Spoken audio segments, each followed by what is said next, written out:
E a maior preocupação de toda mãe atípica é o que vai ser do meu filho quando eu não estiver aqui.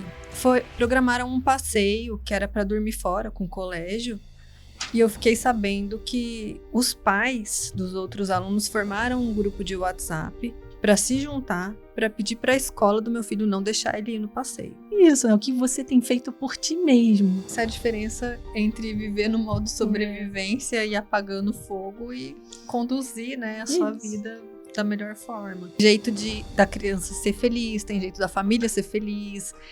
Teve uma época que eu achava que era impossível. Eu falei assim, meu filho não vai nunca nem ser feliz. E hoje, olha, ele é super feliz. Você pode dizer de uma pessoa que tem na cabeça várias ideias e neuras. E como todos, tenta equilibrar os pratos, assim, os perrengues do dia a dia. Jesus! Seu coração está pulsante por novas emoções, mas seu estômago se vira a cada novo desafio. Então bora lidar com mais um tapa. Não, com o psicotapa.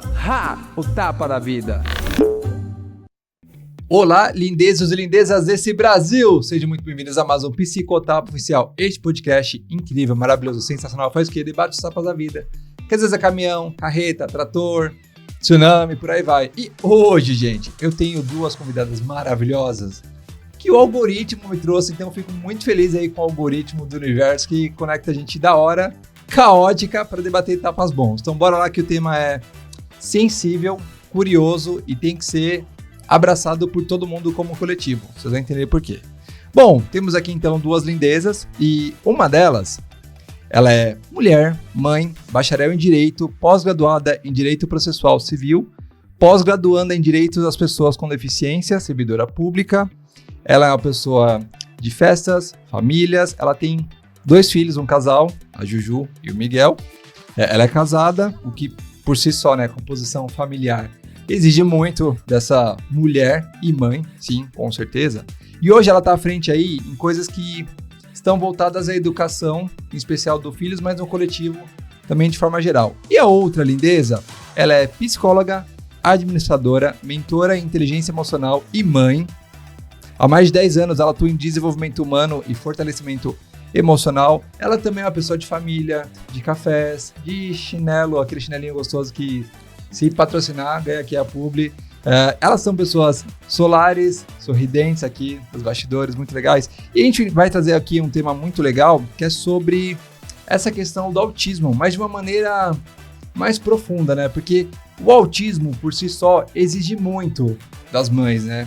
Mas quem tá cuidando de quem cuida dessa molecada maravilhosa, os amores de alguém? Então sejam muito bem-vindas aqui a Letícia Naves e a Luciene Torres, a Lê e a Lu, que elas autorizaram eu chamar assim.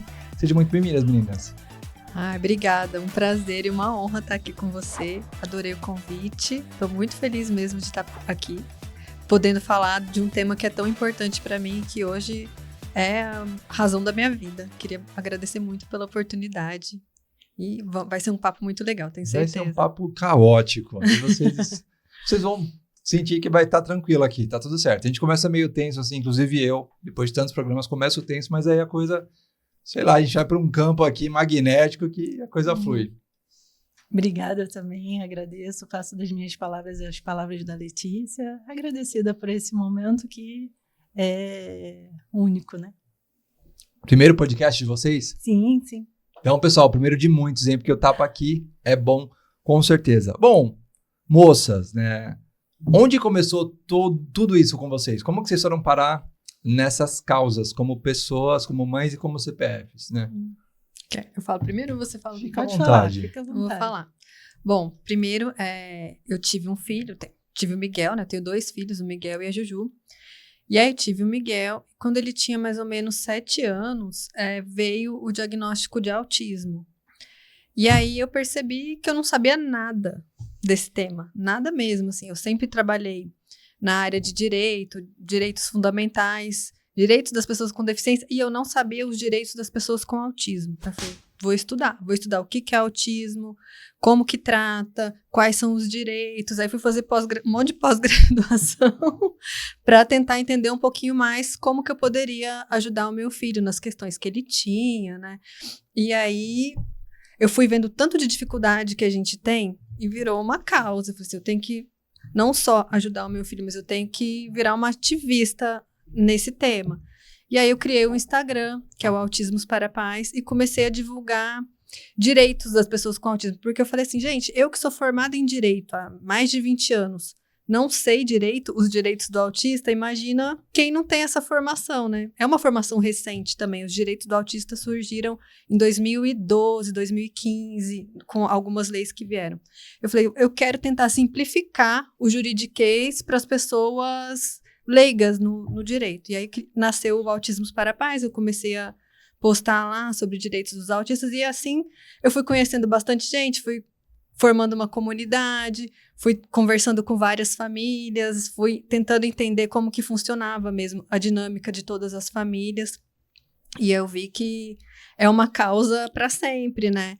E a maior preocupação de toda mãe atípica é o que vai ser do meu filho quando eu não estiver aqui.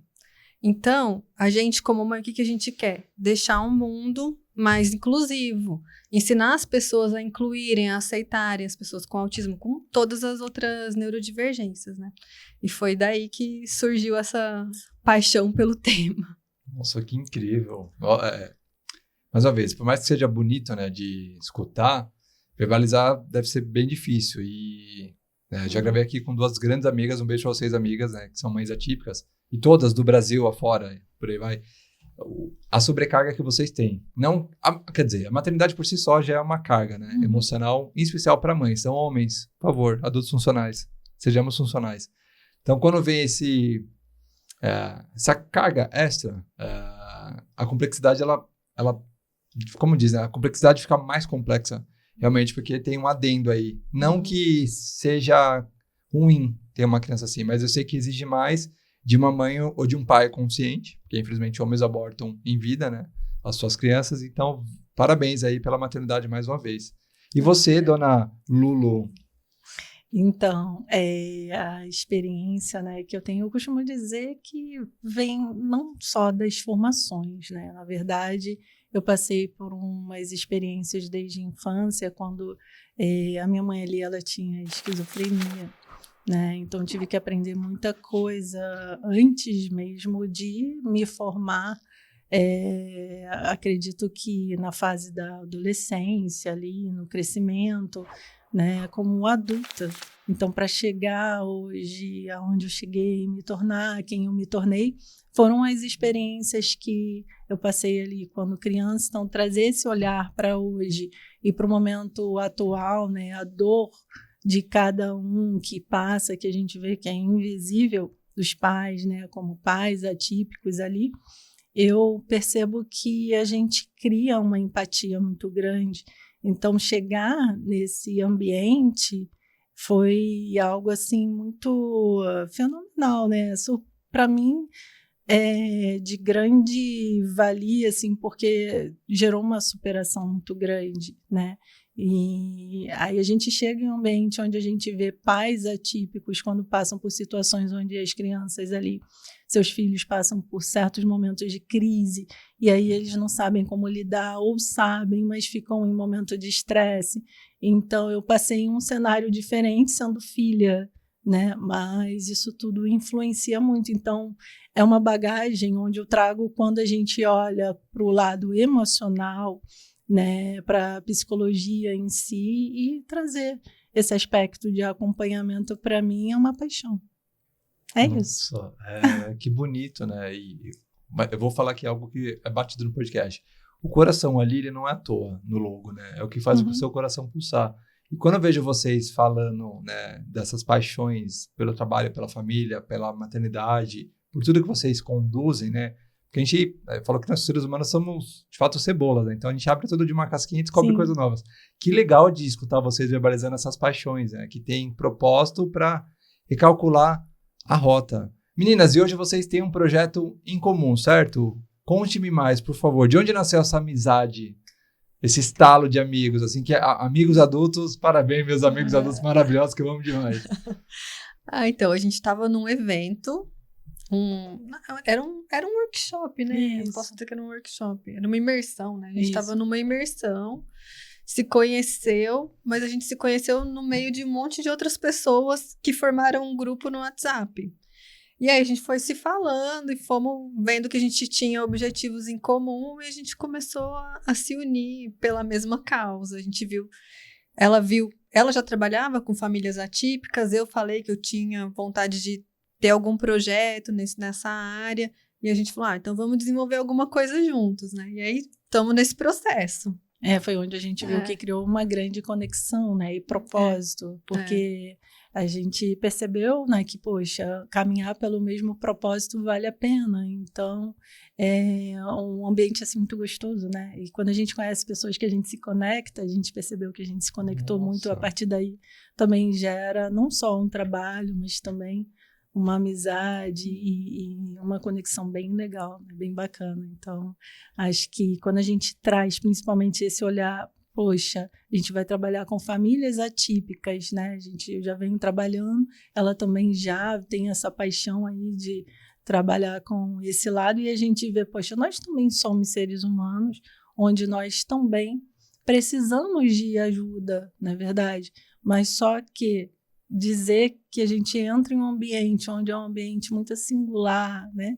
É um ambiente muito fragilizado, mas quem disse que nós também não somos? Todos nós somos, então é onde a gente encontra esse apoio, e ali é onde a gente se encontrou de verdade, assim, para trazer esse projeto onde eu me emociono de falar, né? Por conta da experiência dela, que é fantástica, né? É uma experiência, assim, de mãe, assim, que ela passa todos os dias, desafiadora, e a minha experiência, e a gente vê que é muito diferente, mas ao mesmo tempo se conecta de uma forma muito forte. Então é isso.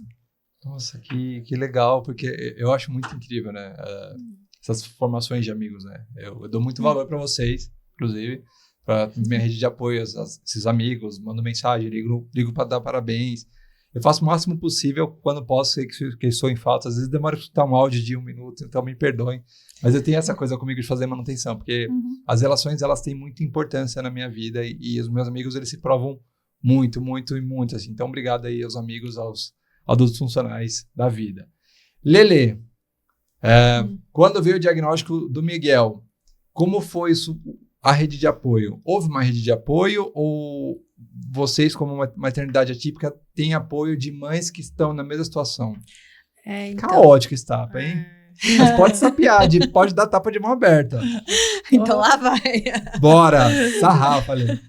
Não, então, quando veio o diagnóstico, a primeira dúvida que surgiu, no meu caso, eu acho que surge no caso de várias famílias, a gente vai contar isso para todo mundo?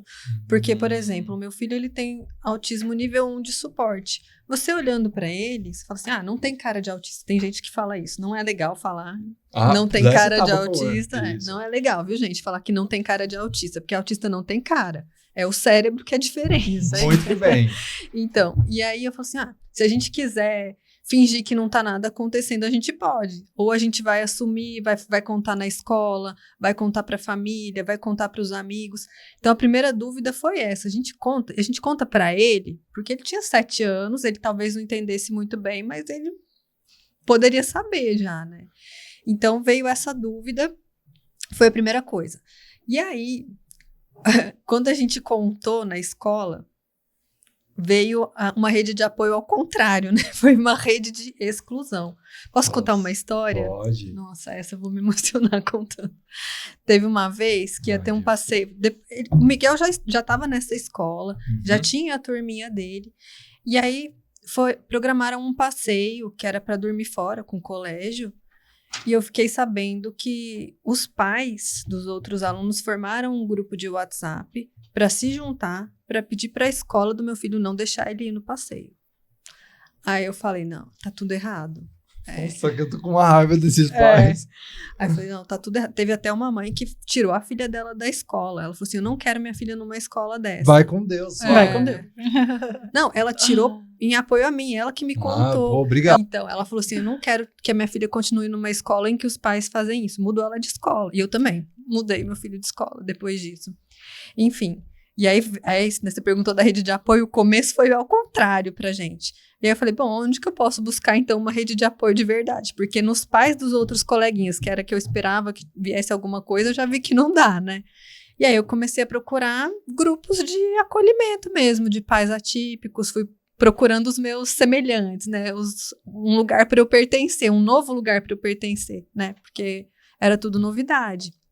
E aí foi pesquisa, grupo de WhatsApp, aí ia no consultório da psicóloga, da neurologista, perguntava, conversava com as mães na sala de espera, né? Fiz muita amizade, assim, na sala de espera dos consultórios, porque a gente tá toda semana, várias vezes por semana, na sala de espera da terapia, né?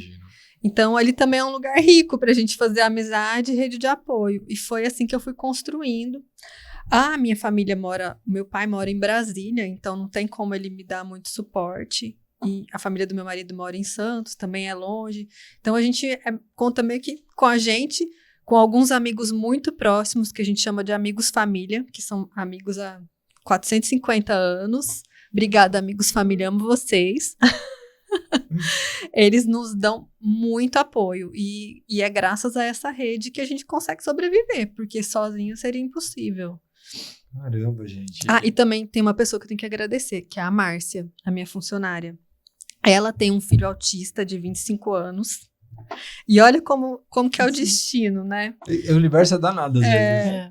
Quando eu fui contratar ela, o Miguel tinha 3 anos. Eu nem sonhava com esse diagnóstico. Aí fui contratar a Márcia, ela falou assim, olha, mas eu tenho um filho especial, tem problema? Eu falei, não, né? Eu falei assim, pelo contrário, né? Eu quero te ajudar, então... Eu tinha gostado dela, se eu não tivesse gostado dela, eu não teria contratado pra me ajudar e ficar lá com os meus filhos. Mas aí eu falei assim, cara, que legal, né? Vou ajudar uma pessoa que tem um filho especial. E hoje, é ela que me ajuda, ela me dá aula de como lidar com várias situações, porque ela já passou por tudo isso. Então ela não tem muito estudo, mas ela tem muito conhecimento de vida. E ela me trata como se eu fosse uma filha, e trata os meus filhos como se fossem netos. Então, ela é uma mega rede de apoio. Ela tá de férias agora, eu tô perdida. Mas é isso, a rede de apoio é essencial na nossa vida, não dá pra viver sem. Lu, e você falou sobre essa questão de ser filha de uma mãe atípica, né? Não. Perdão. Neurodivergente. Neurodivergente. Isso. Desculpa aqui a fala. Não é isso, tudo bem, não. Tudo bem. Como que são os sentimentos? Né? Hoje você sendo uma adulta consciente, você lê. Quais são os sentimentos que vocês sentem, assim, tanto em falar isso hoje, né, como adulto, e você por ter o seu filho? São sentimentos, teve raiva, teve culpa, teve negação. Eu imagino que as cabeças das mães aí é só Deus. Tem todas as etapas. É uma mistura de sentimentos, né? Existe. A Lu pode falar melhor sobre os sentimentos, eu acho. Falando assim, primeiro em relação à minha mãe, antes eu não entendia, né? Então tinha todo esse sentimento de tristeza, de raiva. Então, olhando do ponto de vista da minha experiência, hoje eu honro, porque foi onde eu aprendi a trazer o crescimento ali, me desenvolvi.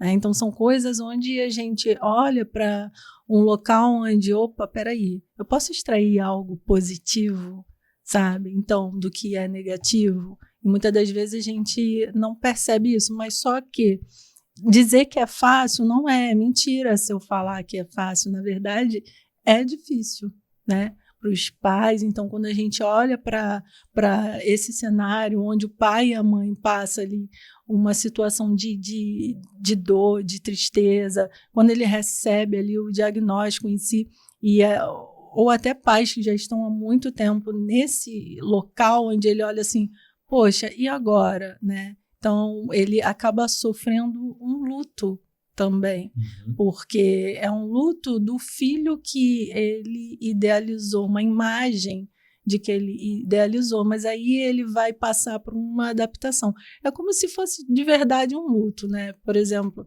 a minha mãe, ela faleceu em 2019, eu tive uma despedida ali linda com ela, né? A gente foi tomar um café juntas, sem eu saber que ela estava passando por um momento onde estava sendo preparada para partir, né? Então, eu acredito muito que Deus ele tem planos perfeitos, né, para todos nós. E naquele dia ele estava fazendo um plano perfeito para fazer ali um fechamento com chave de ouro com ela. Então, eu agradeço muito a Deus por esse momento e onde eu tive ali esse fechamento. E hoje eu entendo que quando o pai e a mãe entendem que, opa, peraí, eu estou passando por um momento de luto aqui, mas eu preciso entender que eu vou para novas fases, mesmo que com desafios. E nesse sentido, quando a gente olha assim, poxa, são desafios que vão vir, eu preciso fechar um ciclo.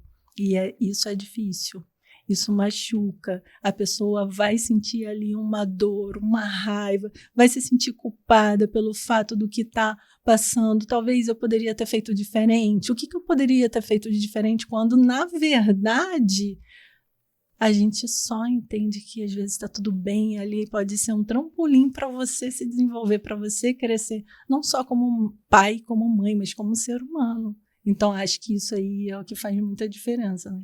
Porque você tem uma sensibilidade maior de lidar com o seu filho, mas com as pessoas e principalmente, porque tem uma frase, não sei se você já ouviu, que diz assim, tudo que eu não tenho é pelo que eu ainda não sei, se eu soubesse eu já teria. Já ouviu essa frase? Então, só que eu acrescento um pouco mais, se eu soubesse como.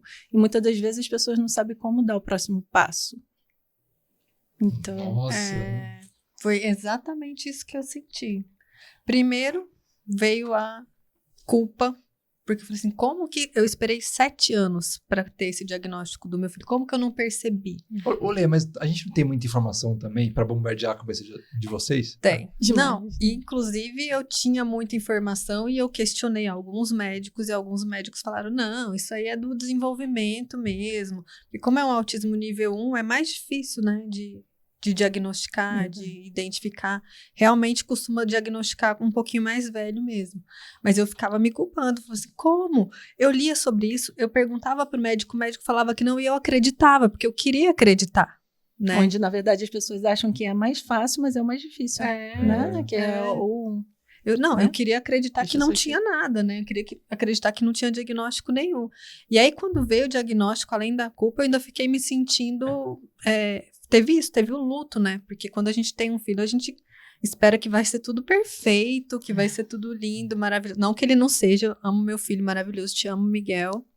Mas a gente tem uma expectativa, né? De que vai ser tudo dentro daquele caminho ordinário, assim, não no mau sentido, ordinário não, mas às vezes o ordinário é mau sentido mesmo, porque a condução do massa pode ser ruim para as cabeças. É bem ruim às vezes. Então, assim, saiu daquele caminho, a gente fica meio frustrado, né? Não atendeu as expectativas, aí vem esse luto que, como a Lu bem descreveu. Mas depois do luto também... depois do luto veio outra enxurrada de informação, né? Imagino. E aí, com a enxurrada de informação, a gente fica perdido. Eu fiquei perdida. Eu fui estudar, fui fazer pós-graduação, fui estudar medicina, fui estudar neurociência, fui estudar tudo, assim. Eu queria aprender tudo ao mesmo tempo. E o que aconteceu? Aí veio mais ansiedade para essa mistura de sentimento, porque eu tava com um monte de informação e não sabia o que fazer. Então, é o que a gente fala, né? A gente precisa... Não adianta ter tanta informação, porque a informação jogada não resolve o problema, né? O que resolve é o conhecimento. É saber qual é o próximo passo, é saber identificar quais são as prioridades, saber o que você tem que fazer a seguir. Isso eu demorei um pouquinho para aprender. Mas depois que eu aprendi, a vida foi ficando mais leve. E hoje, né? Pensando em outras famílias que estão passando por esse processo. O fato de você ter tido ali uma overdose de informações. Dá para respirar hoje, botar a cabeça em ordem, tipo, calma mãe, calma pai, é isso aqui, mas tem uma luz no fim do túnel. Vocês conseguem trazer aqui exemplos pra gente do primeiro estalo para tipo, calma, respira, recalcula e tá tudo bem. É só uma fase nova do jogo da vida e vocês vão recalcular a rota. Sim, eu acho que assim, o autismo ele não tem cura, né? Então, não é achar que vai ter uma cura para doença, que na verdade não é uma doença, é um transtorno do neurodesenvolvimento, né? Uhum. Não vai ter uma cura. Mas se a gente souber identificar quais são as maiores necessidades naquele momento, na vida daquela criança, daquele adolescente e da nossa vida, na rotina da família toda, né? As coisas ficam mais leves. O que eu percebi no meu caso? Quando eu consegui ajeitar a situação na escola, porque a escola era o maior desafio para o meu filho. Uhum. Não por questão de conhecimento, porque ele tirava notas boas, mas a questão social ali, era bem difícil para ele. Quando a gente conseguiu melhorar um pouco essa questão social, eu vi que aquilo era prioridade, porque melhorou aquilo, a nossa vida em casa melhorou, a gente não recebia ligação todo dia da escola, vem buscar o Miguel, que ele tá em crise, eu conseguia trabalhar mais tranquila. Então, assim, é identificar qual que é a prioridade. No nosso caso, era a questão da escola. Às vezes, a prioridade pode ser uma questão alimentar, porque tem muita criança autista que tem seletividade alimentar. E aí, assim, ó, tem várias questões, mas o alimentar vai influenciar em várias outras coisas. O tipo de alimento que você come influencia na energia que você tem para o dia a dia, influencia o humor, influencia as ligações do cérebro mesmo, né? Então, às vezes pode ser uma seletividade alimentar. Vamos correr atrás do tratamento para seletividade alimentar. Eu acho que cada família tem que tentar identificar onde que o bicho está pegando mais ali. Identificou aquilo e tentou melhorar um pouquinho, a vida já vai se organizando. E aí, a partir daí, a gente vai buscando as soluções para as outras questões. E conforme a criança vai se desenvolvendo, as prioridades vão mudando também. Então, é assim, é o tempo inteiro a gente tentando identificar. Agora melhorou tal coisa, mas surgiu essa questão aqui, vamos tentar resolver isso daqui. Então, por exemplo, meu filho, ele tá super feliz na escola atual, tem os amiguinhos dele, consegue socializar. Não socializa como todas as outras crianças, é difícil para ele, mas ele consegue. Mas, adultos também demoram para socializar. Tem isso também, né? Tem isso. Mas para ele é bem difícil e ele tá indo bem. Aí agora a gente consegue focar numa outra questão dele, que é a dificuldade motora. Vamos dizer, não, agora conseguimos melhorar a socialização, vamos focar na parte motora, porque ele está precisando aqui também. Eu acho que é isso, a gente identificando qual que tem que ser o próximo passo ali, né, da família, para poder ajudar nas questões, nas dificuldades mesmo da criança, do adolescente e do adulto, né, porque o adulto tem as mesmas questões que a criança e o adolescente. Ele não deixa de ser autista porque ficou adulto. Essa é outra questão também que a gente precisa falar. Nossa, dá esse tapa, por favor, né? Um tapa bom. Porque, assim, a gente vê muito tratamento para criança, para adolescente, mas ninguém sabe o que fazer com os adultos autistas. Então, fala assim, se já chegou, se é adulto e está trabalhando e é funcional, então não é autista. Tem essas questões, assim, né? Então, eu acho que a gente precisa olhar também para os adultos autistas. Eu mesma penso muito, assim, o que vai ser do meu filho quando eu me for e ele for adulto? Será que ele vai estar no mercado de trabalho? Será que ele vai conseguir se inserir? Será que ele vai conseguir morar sozinho, ter uma autonomia? Aí a gente tem que pensar em políticas públicas, né? De moradia assistida. Em alguns países já tem, no Brasil deve ter uma ou duas só. Então, isso também é uma coisa que a gente tem que olhar com vontade, assim, ó. O pessoal da política tem que olhar. No Ministério Público, a gente tenta olhar também para essas questões de políticas públicas voltadas para as pessoas com deficiência. Mas a gente está bem longe do ideal ainda. Posso fazer uma pergunta? Pode, claro. Então, consegue perceber quantas estratégias importantes que a Letícia usa ali na organização dela do dia a dia, mas, ao mesmo tempo, quanta ansiedade vem sendo gerada não só a partir no primeiro tempo, né? Tem o segundo tempo, e aí? Tem o terceiro tempo também, é sem fim. É como diz aqui, está escrito na caneca, achei bem legal, né? Nada é permanente, exceto a mudança. Um beijo a Dragodol. Tudo muda, né? Tudo muda. Na verdade, a gente percebe que, poxa, vem a ansiedade. Então, o que fazer com isso? Porque a gente traz um aspecto que é importante para a mãe, para o pai, né, para os pais atípicos, que é algo assim muito relevante, que é o autocuidado. Então, se a Letícia não tiver essa percepção que ela tem, né, e que ela traz para ela, para conseguir organizar tudo isso, que é onde a gente olha assim, poxa, peraí, como que eu vou olhar para os meus filhos se eu não olhar para mim antes? E como que eu vou olhar para o futuro deles se eu não estiver nesse momento aqui presente, olhar para o aqui e agora, porque cuidar de si para ter estrutura para cuidar do outro. E o outro vai se sentir mais seguro, principalmente os filhos, né? E o filho, a filha está ali naquele momento em que está entrando em estado, às vezes, acelerado, de crise, e aí deixa o pai e a mãe mais acelerado, com mais crise, com mais ansiedade também. Como que ele vai conseguir organizar isso tudo?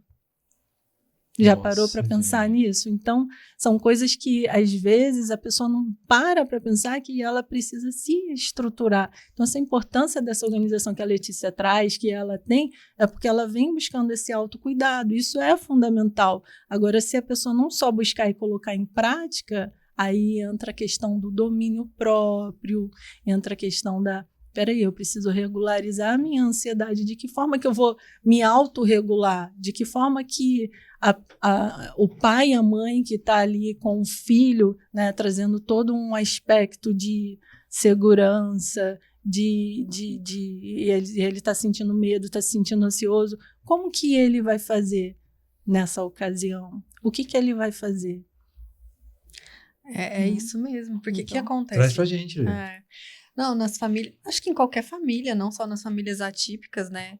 Mas o que acontece com as crianças autistas, agora adolescentes que eu tô convivendo, né? Que é uma nova fase, né? É uma nova fase. Mas uma coisa que é constante, ele precisa de alguém que esteja regulado para ajudar na regulação dele. A gente faz um negócio que chama corregulação.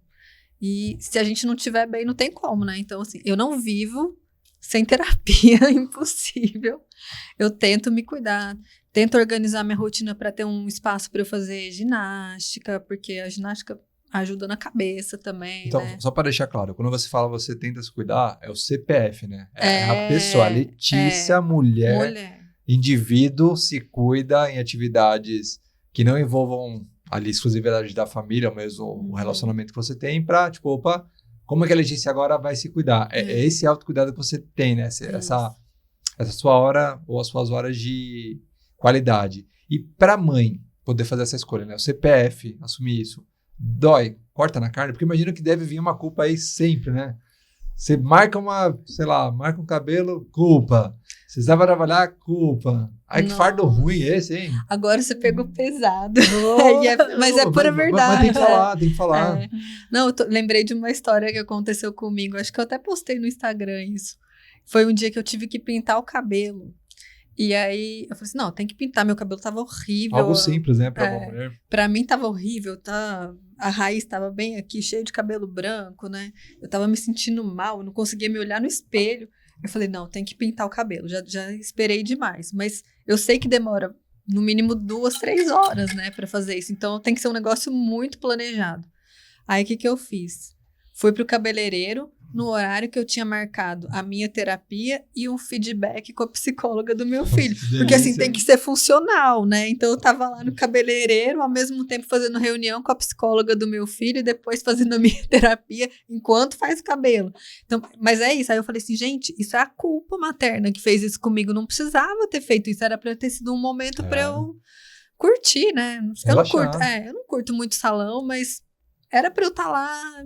Era pra estar presente no salão, né? Mas eu não tava. Eu nem vi o que a pessoa tava fazendo no meu cabelo. Eu tava ali fazendo reunião com psicóloga, porque além das terapias que as crianças têm que fazer, a gente também tem que receber os feedbacks dos profissionais. Então, também tem esse tempo que a gente tem que dedicar. Lu, pra você, quais são hoje as dores emocionais assim que os pais mais sentem com esse gerenciamento dessas vidas?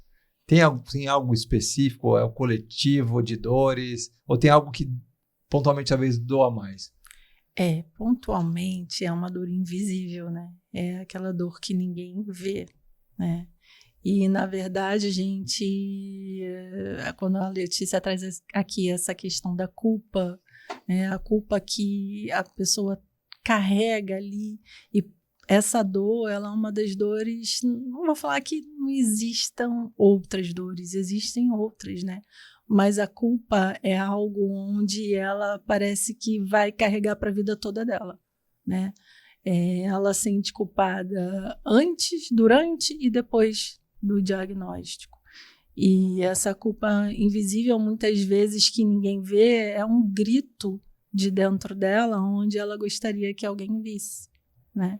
Ela gostaria de gritar de alguma forma que precisa de ajuda, quando na verdade eu e a Lê, a gente estava conversando que os pais atípicos, eles são taxados assim como, nossa, são muito fortes, nossa, são muito guerreiros.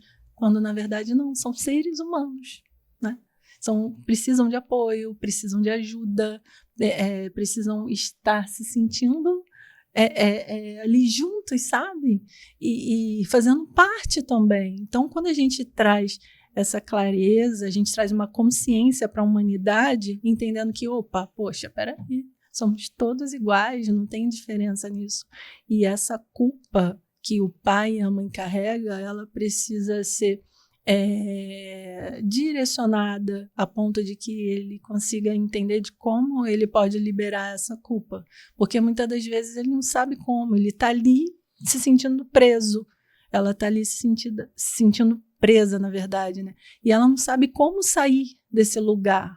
Ela dá uma sensação de que você está sendo egoísta, exatamente, que não deveria estar ali. E quando, na verdade, esse egoísmo, a gente pensa no aspecto de que, opa, peraí, eu preciso me cuidar, eu preciso estar lá naquele local fazendo meu cabelo no salão e tá tudo bem. E com isso, daqui a pouco eu vou estar com meu filho, eu vou estar com a minha filha, eu vou estar com meu esposo, e tá tudo bem, não tem nada de errado nisso, porque, inclusive, não sei se vocês já ouviram falar na palavra de Deus, fala do primeiro e do segundo mandamento, né? O primeiro mandamento é amar a Deus, o segundo é o próximo como a ti mesmo. E o que você tem feito por ti mesmo? Nossa, dá esse tapa na cara, por favor. Então é isso, né? O que você tem feito por ti mesmo. O primeiro passo é começar a se cuidar, é começar você a fazer algo por você, é cuidar de você, como pai, como mãe atípica, isso é muito importante. Você trouxe um ponto bem legal. Nossa, primeiro, parabéns. Parece assim. que é egoísmo, mas não é. Mas a gente tem que ser egoísta de vez em fundamental, quando. Eu acho que se a gente avaliar friamente em terapia, né? Depois de muitas tapas e pancadas, ser egoísta é um ato de liberdade. E esse CPF, vocês como CPFs que têm crianças, precisa desse ato de liberdade. Nem que seja momentâneo, mas tem que ter. Você me trouxe uma coisa muito legal, né? Essa coisa da socialização. E você falou que quando a socialização dos filhos está ok, o pai e a mãe tá, opa, beleza, tudo certo. Sendo adulta funcional, a importância da socialização para você, para que você tenha ombros, colos para dialogar e falar de outras coisas. Quando veio o diagnóstico, com certeza, teve gente que veio junto e teve gente que, opa, vamos desfazer que é onde você teve a socialização dos amigos família. Qual que é a importância disso para mãe, mas também para o CPF da Lê? Nossa, é essencial, não conseguiria viver. Galera do drink, pelo amor de Deus. Não conseguiria viver se eu não tivesse essas pessoas para falar de outro assunto também, né? Porque eu vivo isso, escrevo sobre isso, falo disso, trabalho com direitos das pessoas com deficiência lá no Ministério Público. Então eu tenho que ter um momento para falar besteira, para tomar um drink. E graças a Deus, meu marido também é um homem funcional, um pai funcional. Tanto que para eu estar aqui, ele tá com as crianças indo viajar para casa da mãe salve dele. Marido! Então, sem essa rede, eu não sei o que seria de mim. Eu falo que eu consigo. As pessoas falam assim, você é muito guerreira e tudo. Mas sozinha eu não conseguiria fazer tudo que eu faço. Eu tenho a Márcia, que é que eu falei, a minha funcionária. Beijo, Márcia. Marcinha é maravilhosa.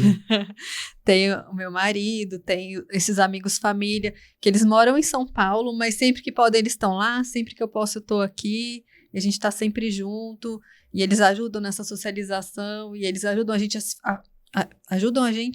a se sentir bem, porque quando a gente tá com eles, a gente não precisa ficar se preocupando. Será que o Miguel tá tendo algum comportamento inadequado? Porque todo mundo já conhece, todo mundo aceita ele do jeito que ele é. Então a gente consegue ficar, respirar tranquilo perto dessas pessoas. Que ambiente seguro esse. Perfeito. Nossa, é muito seguro. Galera, por favor, né? Adultos funcionais, que tenhamos ambientes seguros para que vocês possam exercer o egoísmo. E tá tudo bem. É isso aí. A gente acha que o egoísmo é ruim, eu acho que o egoísmo protege muita coisa da gente, com certeza. É verdade. Sim. Não, e eu acho que esse cuidado, né, esse momento que eu tive lá, que eu falei do salão de beleza, esse cuidado, ele é muito importante, porque depois que a gente se cuida, a gente consegue dar uma atenção de maior qualidade. Nesse dia do salão, eu fiquei lá me sentindo culpada, fiz reunião, tudo, mas eu olhei no espelho, me senti bonita, cheguei em casa feliz e fui brincar com os meus filhos, feliz da vida. Então foi uma atenção diferente, eu não tava tensa, eu tava alegre, eu tava bem, assim, passando uma energia boa. os meus filhos. Eu gostaria de sempre passar isso, nem sempre dá. Aí, tá Mas, tudo bem, mamãe. Você tá no corre também. Pergunta interessante sobre exatamente esse gancho. Essa coisa de pais e mães tomarem atitudes por impulso. Quando você toma atitudes de forma pensada, planejada, consegue drenar aí a sua energia para que não saia tomando decisões aí desenfreadas? Tipo, opa, calma, respira. Deixa eu recalcular aqui a rota por 2 minutos. Deixa a mamãe aqui, ó, sentadinha. Pronto, agora a gente vai recalcular a rota e tudo certo. Isso é um exercício que a gente tem que fazer sempre. A gente teve, assim, um diagnóstico como esse, né, com todas as questões que vêm, ele traz muitas dificuldades pro relacionamento até do casal, Sim. né? Então, eu e meu marido, a gente chegou a fazer terapia de casal, porque a gente estava precisando de um reequilíbrio entre nós. E aí, o que foi que a gente percebeu? Que um tinha que perceber quando o outro tá precisando dos 5 minutos. E aí, agora a gente já percebe isso, é um exercício. Eu olho para ele e falo assim, olha, eu vou explodir a qualquer momento. Aí eu saio de cena e ele entra, e vice-versa. Então, isso é uma coisa que também é um exercício necessário para qualquer mãe, para qualquer pai. É perceber que não tá dando, eu preciso sair, mas se não tiver outra pessoa ali para ajudar, não tem o que fazer, né? Não dá para largar uma criança em crise sozinha. Mas quando você tem um mínimo de rede de apoio, dá para você fazer esse exercício. Né? Lulu, comentários dessa frase da Lê? A impulsividade, a gente vê que toda reação gera uma reação, né?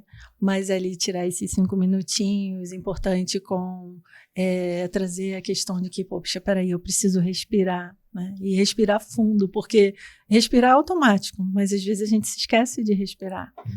Já pensou sobre isso?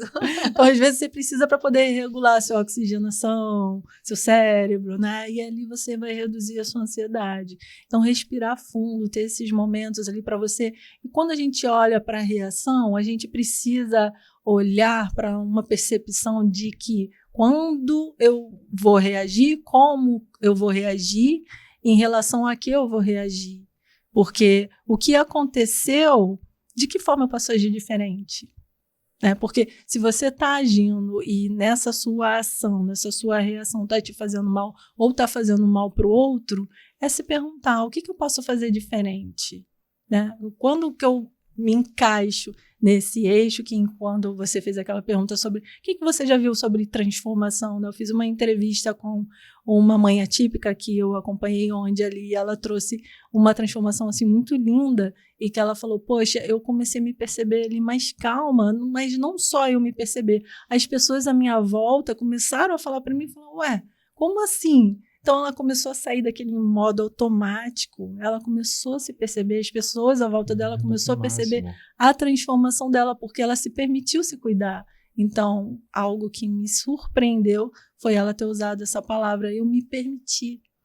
Então, esses 5 minutos dá permissão, né? De você se... É a liberdade que ele falou. Auto-permitir, é a liberdade, é tudo. Então, não é egoísmo, não é. Nunca vai ser, jamais será. É você se permitir e ter essa liberdade, dessa autonomia, de se cuidar e criar estrutura para poder ter estratégias, inclusive nessas impulsividades, para poder evitá-las. Essa é a diferença entre viver no modo sobrevivência e apagando fogo e conduzir, né, a sua vida da melhor forma. Acho que essa é a diferença, a gente aprender a parar, respirar, pensar antes de agir, mas nem sempre a gente consegue. Mas quando a gente está bem cuidado, isso fica mais fácil, porque aí a cabeça está no lugar, né? Então a gente consegue parar. Não, eu preciso respirar. Não, eu preciso sair, preciso de 5 minutos. E aí você consegue agir com menos impulsividade, né? É algo dúbio ali, né? Entre você peraí, eu preciso relaxar, mas ao mesmo tempo eu tenho uma decisão para tomar rapidamente, e essa decisão vai influenciar na vida dos meus filhos, na minha vida, na vida do meu esposo. Então, e aí você tem que se autorregular, e aí como que a gente faz isso tudo? As pessoas ficam desesperadas, né? Quando, na verdade, o ser humano, ele consegue, e muitas das vezes ele só não sabe como dar esse próximo passo, essa clareza, essa direção, porque tudo necessita de direcionamento, né? Uma condução ali, não só uma condução, porque eu acho que a palavra mais forte é a direção. Se nós tivermos um direcionamento claro, né, específico, vai trazer o próximo passo de uma forma muito mais clara, né? Onde a pessoa ela vai se enxergar ali. Porque se enxergando, ela enxerga melhor o filho dela. Não que ela não enxergue o filho, mas ela deixa de enxergar realmente aquilo que é, na verdade, na essência. Que precisa se enxergar. É isso, né? Quando a gente está se cuidando, a gente recupera a racionalidade, né? Lê, e teve um período específico que você conseguiu entender que você tinha que se autorregular em prol dos seus, à sua volta? Porque, mais uma vez, com a enxurrada de informações que vocês têm, né? Até por estar em acompanhamento com tantas famílias durante a vida toda, vocês de fato vivem, né? Quando que você tem esse estalo, tipo, opa, isso aqui eu preciso drenar, senão eu vou enlouquecer, a mãe vai pirar o cabeção, bater o cabeção aqui na parede, e que tipo, ó, é só uma crise da mãe, do CPF aqui, e eu vou respirar para não surtar. Já teve vários momentos. Eu imagino quão caótico deve ser quando você tem crises, mas que legal que você conseguiu entender. E como você conseguiu identificar isso? Terapia. Faça terapia, pelo amor de Deus. Até eu tenho uma psicóloga que me acompanha já desde que o Miguel nasceu. Então, ela foi evoluindo comigo, né? Ela me ajudou a evoluir nessa história. E ela ia me falando, Letícia, ó, precisa se cuidar, não adianta você ficar se anulando. É isso. E é legal você ter alguém pra estar sempre te lembrando daquilo ali. Olha, o que você fez por você hoje? Você já tomou água? Já teve dia que eu não tomei água. E fui parar no hospital, porque eu não tinha tomado água, fiquei desidratada. E eu fiquei sem energia. Eu falava, gente, eu tô doente, eu tô com Covid, eu não sei o que é isso. É porque eu não tava tomando água. Cara, é uma coisa tão fisiológica, né? Às vezes a gente esquece isso, a gente esquece de respirar, esquece de tomar uma água. Então, Meu Deus do céu. É bom ter alguém ali te dando uns lembretezinhos, te dando uma direção, né? Isso. O que você tem que fazer. E para quem está passando por esse processo agora, né? Seja esse... Eu não sei se eu posso usar a palavra diagnóstico. Seja para essa situação familiar. O que vocês recomendam para que as pessoas façam para entender essa nova reconfiguração nas vidas? Seja por questão psíquica, seja por questão familiar, por rede de apoio. Por onde vem a luzinha do farol? Tipo, calma, respira, CPF, vai ficar tudo bem. Eu acho que é isso, é saber que o autismo não tem cura, mas também não é o fim do mundo. Tem tratamento para quase todas as questões, tem medicação, tem tudo. Então, a questão é se organizar para entender a situação específica, porque o transtorno do espectro do autismo tem esse nome porque é um espectro, é muito amplo, né? Então, cada autista é muito diferente do outro, é um conjunto de questões ali que precisam ser cuidadas.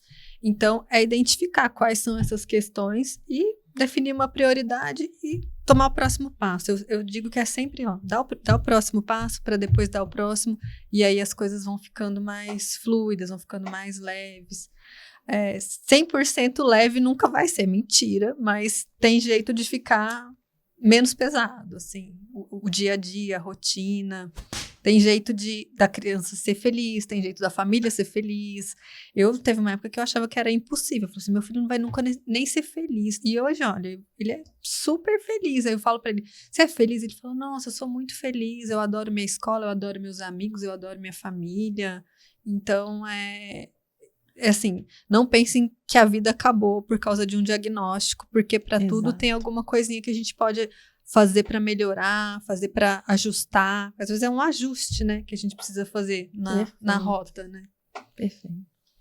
Isso aí, quando a gente olha assim para o lado de que às vezes a família ela não vai aceitar. Então, é um caminho que muitas das vezes é doído, é doloroso, e essa não aceitação, opa, chegou o diagnóstico, como assim? Né? Então, é um caminho ali onde a pessoa vai se readaptar na vida, né? Ela vai ter que aprender novas situações, aprender a lidar. Então, a terapia é um caminho, né? E tem algo a mais aí, que é onde a gente entra no efeito da transformação, no efeito também do cuidado de quem cuida, né? Como que, poxa, eu estou cuidando ali. E cuidar, ele é um todo. Não é só ir ali fazer o cabelo, não é só ir ali pegar um sol. O cuidado, a gente precisa cuidar em todas as áreas da nossa vida, né? E trazer esse olhar para si, para você olhar para que, peraí, eu estou num caminho, eu estou numa jornada, e essa jornada são os meus filhos que precisam da minha atenção. E como que eu vou continuar sustentando isso? Porque a palavra sustentar na nossa vida, ela não é tão simples assim. Ela é difícil, porque quando a gente olha, peraí, em alguma área eu tô legal, mas em algumas áreas não. E às vezes é doído isso, né? Mas a gente precisa enfrentar isso e aprender de que forma a gente vai sustentar isso para que a gente sustente esse autocuidado, né? Porque muitas das vezes a terapia acabou, e aí o que fazer com isso? Nossa, a Lu ela dá uns Né? tapa bom, Dá, né? Né? Então, e é isso. Que nem eu falei, tava conversando com a Lu outro dia, é isso, ó. Mães atípicas, primeira coisa, se cuidem. Porque não dá pra cuidar de ninguém se você não se Exato. cuidar. É isso. E ó, se você não sabia disso, agora tá sabendo. E se a partir de agora você não se cuidar, você tá sendo Exato. omissa. Nossa, tapa com gosto.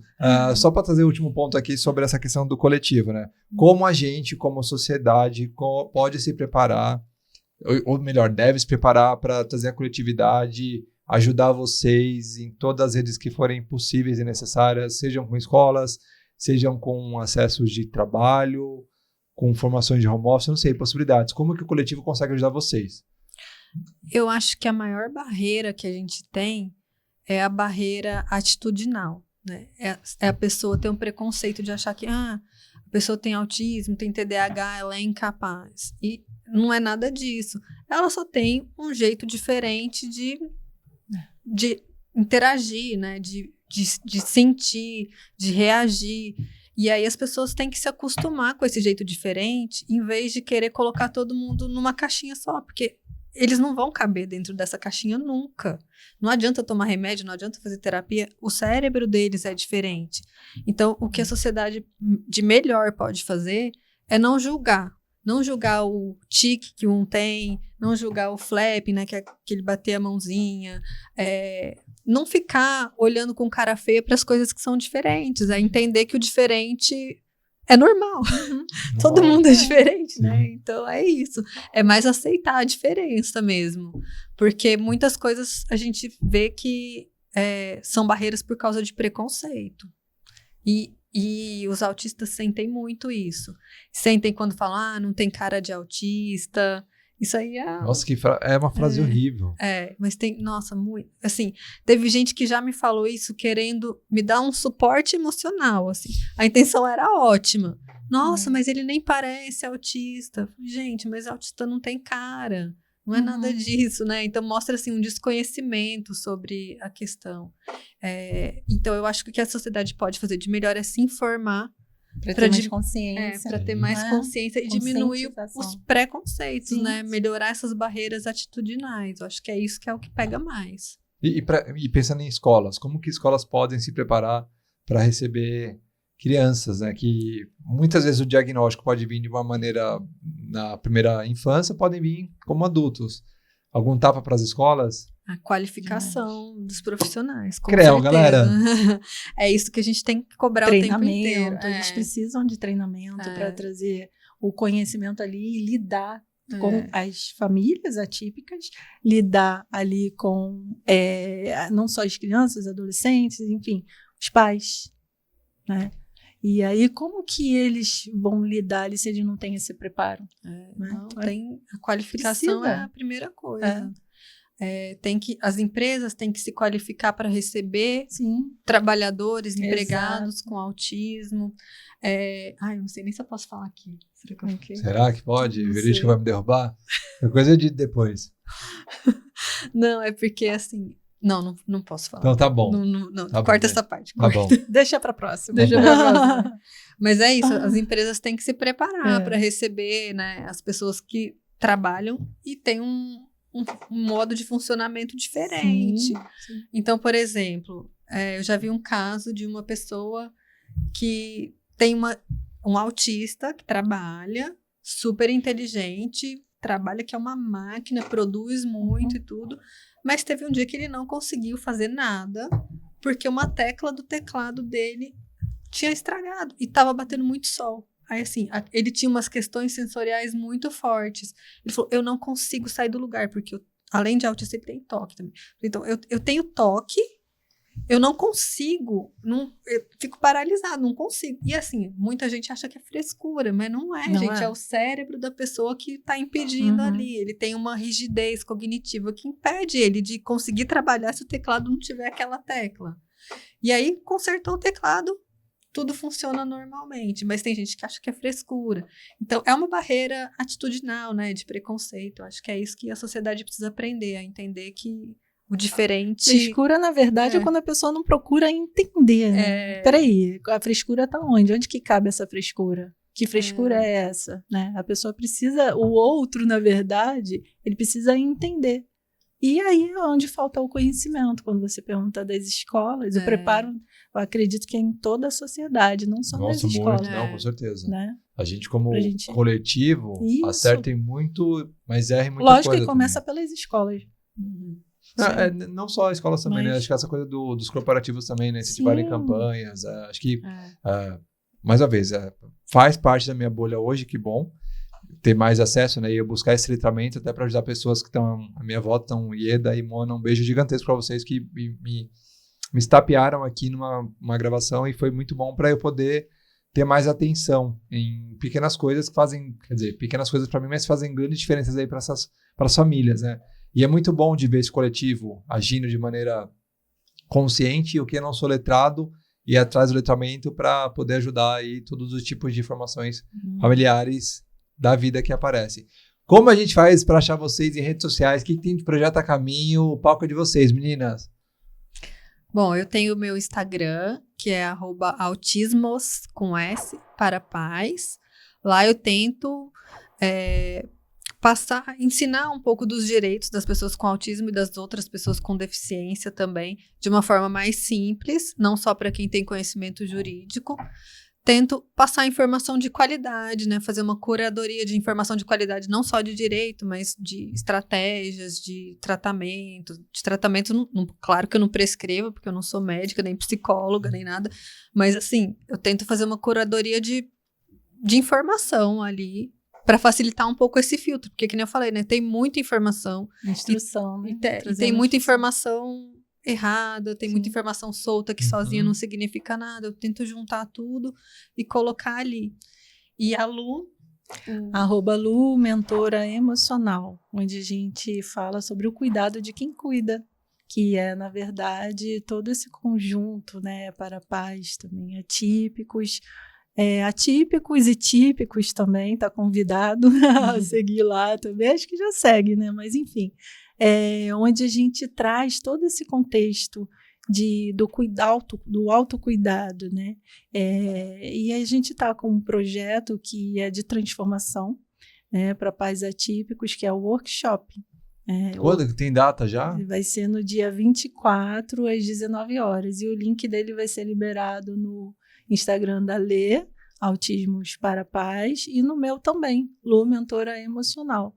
Então, os pais que querem, que vão se permitir a essa transformação, onde vão ganhar mais consciência, vão ganhar mais ali clareza e direção, estão convidados a participar desse workshop. Fiquem atentos, o link vai ser liberado lá nos Instagrams, né? Vou deixar aqui tudo nos comentários. Okay. Falando sobre pais, quer puxar a orelha de alguns pais aí? Porque eu vejo que causas, né, qualquer tipo que seja, tem um empenho feminino muito forte. Sim. E eu sinto falta de alguns homens funcionais a fazerem o papel. Quiser dar uma puxadinha de orelha, fica à vontade. A importância do pai, a gente vê que é fundamental, assim como hoje a gente vê que o pai, ele faz falta, né? Ele precisa da presença ali, mas às vezes ele não está tão presente, também não precisa nem se sentir tão culpado assim, porque ele está trabalhando, mas a presença, quando a gente traz esse ambiente de presença, a gente olha para que ele esteja presente nesse contexto de treinamento, de busca por clareza, de busca por compreensão, de busca por direção, de estar junto. Não, peraí, eu quero entender mais também para poder lidar. Não que os pais eles não estão aptos a estar nesse ambiente, né? Mas de que forma eles podem estar mais presentes, porque o pai ele é fundamental para estar presente ali com a família, né? E a criança ela se sente mais segura, a mãe ela vai se sentir mais segura, e quando a gente traz toda essa estrutura, isso é uma forma de autocuidado, é uma forma do cuidado de quem cuida. Peraí, se eu me sentir segura, né? A mãe, no caso ali, a esposa, o esposo, quando a gente vê, quando ela falou aqui da terapia, para poder trocar ali alguns conflitos, mas entender um ao outro, e aí é essa sintonia. Peraí, tem um momento que ele está em um estado que eu preciso respeitar esses 5 minutinhos, e está tudo bem, e assim ele também precisar. Então a gente traz, inclusive, todo esse contexto, não só para a mãe, mas também para os pais atípicos, para o pai também participar desse workshop no dia 24, às 19 horas. Okay. É isso mesmo. Os pais têm que participar um pouquinho mais, né? O que a gente vê é que a maioria das mães atípicas é mãe solo. E tem algumas que não são mães solo, mas que assumem toda a responsabilidade do tratamento sozinhas, né? E eu acho que se os pais começassem a participar, faria muita diferença até no cuidado com a mãe, né? Porque a mãe precisa...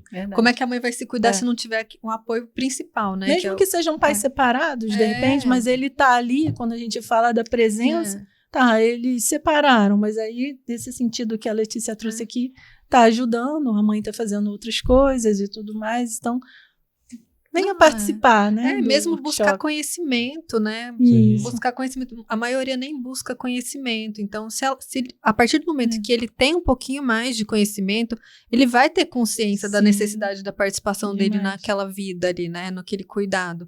Então, o nosso projeto está sendo construído com muito carinho, né? A gente juntou a experiência das duas ali, porque a gente quer passar, né, esse acolhimento para as famílias e passar conhecimento e uma direção certa, uma direção para tornar tudo mais leve. Então, quem puder participar, a gente vai ficar muito feliz. E pais, participem, principalmente vocês, tá? Porque as mães, elas participam sem a gente chamar. Isso, mas verdade. os pais, a gente tem que ficar puxando pela orelha, né? Isso aí. Bom, e o tapa da vida para mim, de fato, é coletividade. A gente vive aí num planeta super diverso, mas às vezes pouco coletivo. Então, você que tá aí no sofá, no seu treino, na sua academia, fazendo qualquer coisa, escutando um podcast maravilhoso, galera, coletividade, pensem, ajudem, vamos botar em prática isso. Não interessa se a bandeira é sua ou não seja uma pessoa com deficiência que pode não ter nascido PCD e se tornou PCD, o mesmo vale para qualquer tipo de coisas que a gente subjuga como diferente, mas não são. Porque basta no estalar de dedos que a vida pode mudar,